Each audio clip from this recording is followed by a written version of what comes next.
Shalom, Hebrews and Shebrews. Welcome to the channel. We're going to be doing 1Kings chapter 2, video 2 for the day.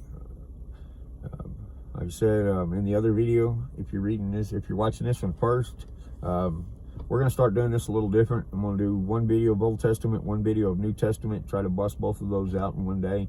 That way I'm not trying to squeeze too much information into one video, or one video doesn't drag out to be 30-40 minutes long. And I missed some points that really need to be addressed. And always be frustrated, be encouraged, being frustrated with whatever I say, to go look it up for yourself. So let's get to reading. This is kind of a long chapter. When tyranny becomes law, rebellion becomes duty.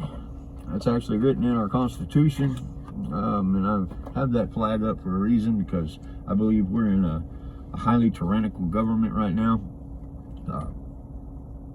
Good is bad, bad is good. Just like it says in the scriptures, there will come a time when men will seek to do evil, and they will depart from the truth. And we are in that time right now, full blown. It's pure wickedness what I see being spewed from our elected officials, locally all the way to the federal level. Chapter 2, verse 1 says, 1 Kings. And the days of David drew near to die, and he commanded Solomon his son, saying, all right, stop, pause for a minute. All right, chapter 1, David had gotten ear that his son Adoniyahu had proclaimed himself to be king. When Bathsheba comes to him and said, hey, I thought you said Solomon would be the next king. And David sets it all up and gets it legally in order for Solomon to become king. And now Solomon is king, and David is drawing his last breaths, his last moments here on this earth. Verse 2, I am going the way of all the earth, and you shall be strong and be a man, and guard the charge of Yahweh your Elohim, to walk in his ways, to guard his laws, his commands, and his statutes, and his witness, as it is written in the Torah of Moshe, so that you do wisely all that you do, and wherever you turn. He's telling. Now this is part of that Proverbs 13, a wise man leaves an inheritance for his children's children. That's not gold and silver and guns and cars and land. That's the truth and love and understanding of Yahweh. That's the inheritance that a wise man leaves his children's children. Verse 4, so that Yahweh does establish his word, which he spoke concerning me, saying, if your son guard their way, and walk before me in truth with all their heart and with all their being, saying, there is not to cease a man of yours on the throne of Israel. God's promised David that if your descendants, those come after you, will keep my ways, there will always be the lineage of King David on the throne. And that's actually foreshadowing the coming Messiah, the coming Jesus. And we know, because of what we know, that King David's descendants did not all keep and walk in the ways of Yahweh. But that remnant that was saved, that Yahweh promised, down through time, became the parent, the mother of our Messiah. Verse 5, and also you know that Joab, son of Zeruiah, did to me, and what he did to the two commanders of the armies of Israel, to Abner, son of Ner, and Amasa, son of Jether, that he killed them, and shed the blood of battle in peace, and put the blood of battle on his belt that was around his waist, and on his sandals that were on his feet. All right. In Ephesians 6:10, it talks about the full armor of God. Right?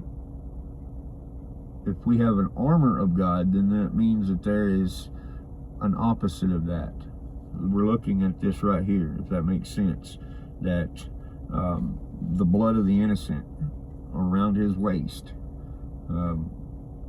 a belt that girds us with truth. Well, if there's a belt girded with truth, there's a belt of lies, right? Okay. And on his sandals, on the sandals of his feet, our feet are shod with the preparation of the gospel, meaning that we are to move forward and go out and tell people, proclaim and be a witness to God, for God, of truth.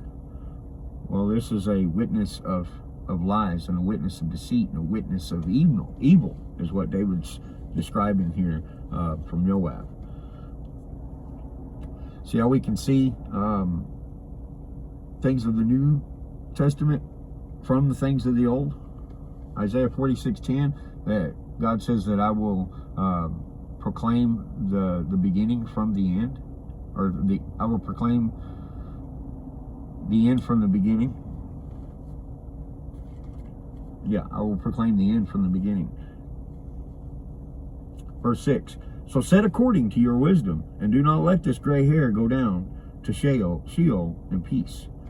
Gray hair is a sign or a signal, a signet of wisdom. But show loving commitment to the sons of Barzillai and the Gileadite, and let them be among those who eat at your table. For so they came to me when I fled from Absalom your brother. And see with you is Shimei, son of Gera, the Benjamite, from Bahurim, who cursed me with a grievous curse in the day when I went to Mahanaim. But they came down to meet me at the Jordan, and I swore to him by Yahweh, saying, I shall not put you to death with the sword.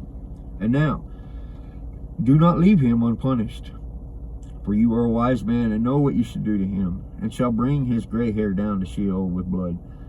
Bring him down, make him for naught. Don't let his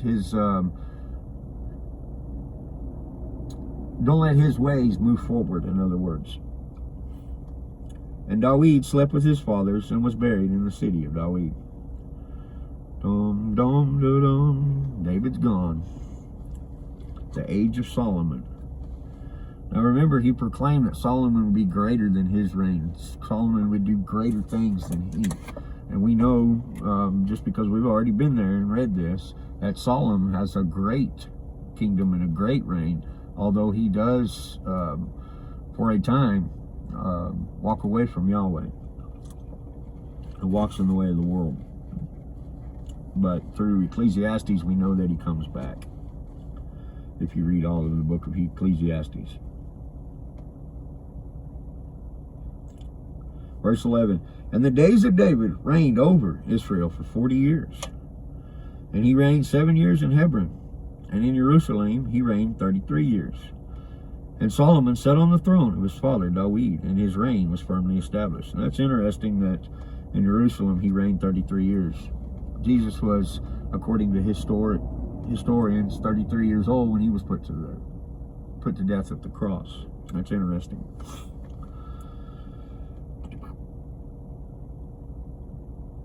And the days of David reigned over Israel for 40 years, and he reigned 7 years in Hebron, and in Jerusalem he reigned 33 years. All right, the 7 years would be the time that he reigned as king over, is that Yehuda, I believe. I may get these mixed up. I may have to correct this, and you can go look at it. David, when he first became king, he was not king over all Israel, over all 12 tribes. He was just king over a part of them. I believe over the north, or over the south, I mean, being Judah and Benjamin, and then becoming king over all Israel, both houses, house of Israel and the house of Judah. If you don't understand the two houses, then you'll get mixed up when you're reading Old Testament scripture. And I have several videos you can go look on that. And Solomon sat on the throne of his father David, and his reign was firmly established. And Adoniah, son of Haggith, came to Bathsheba, the mother of Solomon. And she said, do you come in peace? And he said, peace. And he said, I have a word for you. And she said, speak. And he said, You know that the reign was mine, and all Israel had set their faces toward me, that I should reign. But the reign has been turned around, and has become my brother's. For it was his from Yahweh. And now I'm making one request of you. Please do not refuse me. And she said to him, well, say it. He said, please, speak to the king. Speak to Solomon. For he would not refuse you to give me Abishag, the Shunammite, as wife. And Abishag, the Shunammite, was the young woman, the virgin woman that came and comforted David in his older years, in his last days, to keep him warm. And it says that David did not know her. He never slept with her. But she was a comfort to him. Now this dude is coming and he wants her as wife. Now remember, Solomon told his brother, I'll not kill you as long as I don't see you walking evilly or wickedly. But if I see that, I'm going to change my mind. So he's come to Solomon's mother, and asking her to go before the king and ask for this woman to be his wife. And Bathsheba said, good.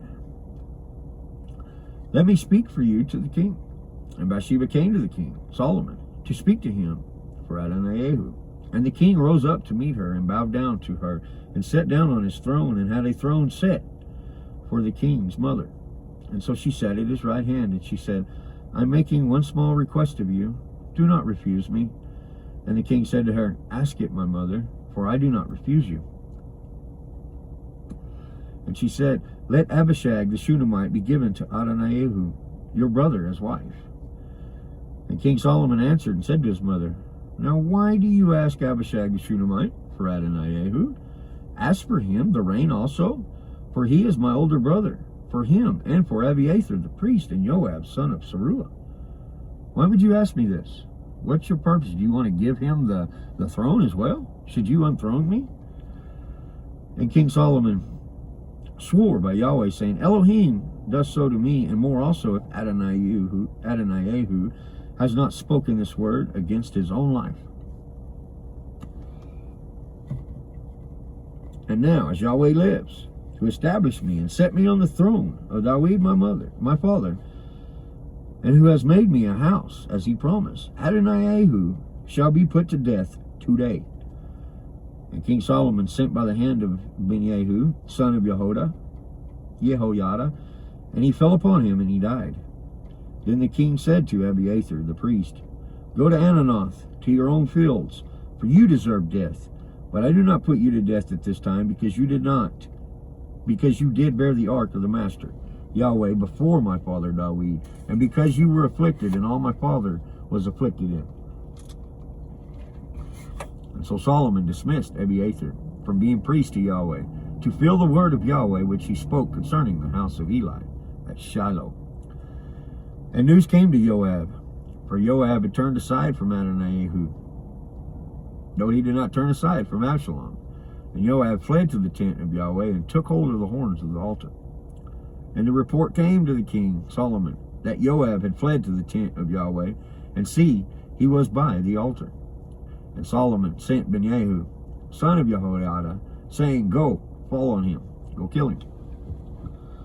And so Ben-Jehu came to the tent of Yahweh and said to him, thus saith the king, come out. And he said, no, for here I die. And Ben-Jehu brought back word to the king, saying, thus saith Joab. And thus he answered me. And the king said to him, do as he has said, and fall upon him, and you shall bury him, so that you take away from me and from my house and my father the blood which Joab shed without cause. We're going to clean house. We're going to drain the swamp. And the king said to him, do as he said, and fall upon him, and you shall bury him, so you take him away from me and my house of my father, and the blood which Joab shed without cause. Thus Yahweh shall return his blood on his head, because he had fallen on two men more righteous and better than he, and killed him with the sword, while my father, David, he did not know it. Abner, son of Ner, commander of the army of Israel, and Amasa, son of Yether, commander of the army of Yehuda. So shall their blood return upon the head of Joab, and upon the head of the seed forever. But upon David and his seed, upon his house and his throne, there is to be peace forever from Yahweh. Then Ben-Yehu, son of Jehoiada, went up and fell upon him and put him to death. And he was buried in his own house in the wilderness. And the king put Ben-Yehu, son of Jehoiada, in his place over the army, and the king put Zadok, the priest, in the place of Abiathar. And the king sent and called for Shimei, and said to him, Build yourself a house in Jerusalem, and dwell there, and I do not go out from there anywhere. And it shall be on the day you go out and pass over the Wadi Kidron, the dry riverbed is a wadi. Know for certain that you shall die. Your blood is on your own head. And Shimei said to the king, The word is good, as my master the king has said, your servant does. And so Shimei dwelt in Jerusalem many days. And it came to be at the end of 3 years that 2 slaves of Shimei fled to Achish, son of Maacah, sovereign of Gath. And they informed Shimei, saying, See, your slaves are in Gath. And Shimei rose up and saddled his donkey and went to Achish at Gath to look for his slaves. And Shimei went and brought his slaves from Gath. And Solomon was told that Shimei had gone from Jerusalem to Gath and had come back. So the king sent and called for Shimei and said, Did I not make you swear by Yahweh and warn you, saying, Know for certain that the day you leave to go anywhere, you shall certainly die? And you said to me, The word I heard is good. And why have you not guarded the oath of Yahweh and commanded that I gave you, and the command that I gave you? And the sovereign said to Shimei, You shall know all the evil that your heart has known, that you did to my father David, and Yahweh shall return your evil upon your head, your own head. But the sovereign Solomon is blessed, and the throne of David is established before Yahweh forever. And so the sovereign commanded Ben-Yehu, son of Jehoiada. And he went out, fell on him, and he died. And the reign was established in the hand of Solomon. All right, Solomon had to get everything in order. Sometimes people are going to try the new leader, the new king, to see if he has the guts, the fortitude to actually be a leader and make those hard decisions.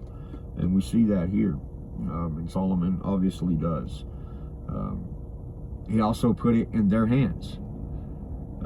Just like Adonai, I'm not going to kill you as long as you act righteously, but you do anything wicked or evil or underhandedly, and you're going to die. I'm going to kill you. And so right off the bat, he tries to, using Solomon's mother, ask for the hand of Abishag, which is kind of a slap in the face. And I have a video on that one as well, more in depth. So, perfect. 2 videos, one old, one new, one's 15 minutes, one 18 minutes. I think this will be a better way to do this, rather than trying to squeeze all this into one video. Let me know in the comments if you like it this way or like it the other way. Y'all be blessed, be encouraged, and always be frustrated. This is Oilfield Disciple, and I will catch you on the next reading.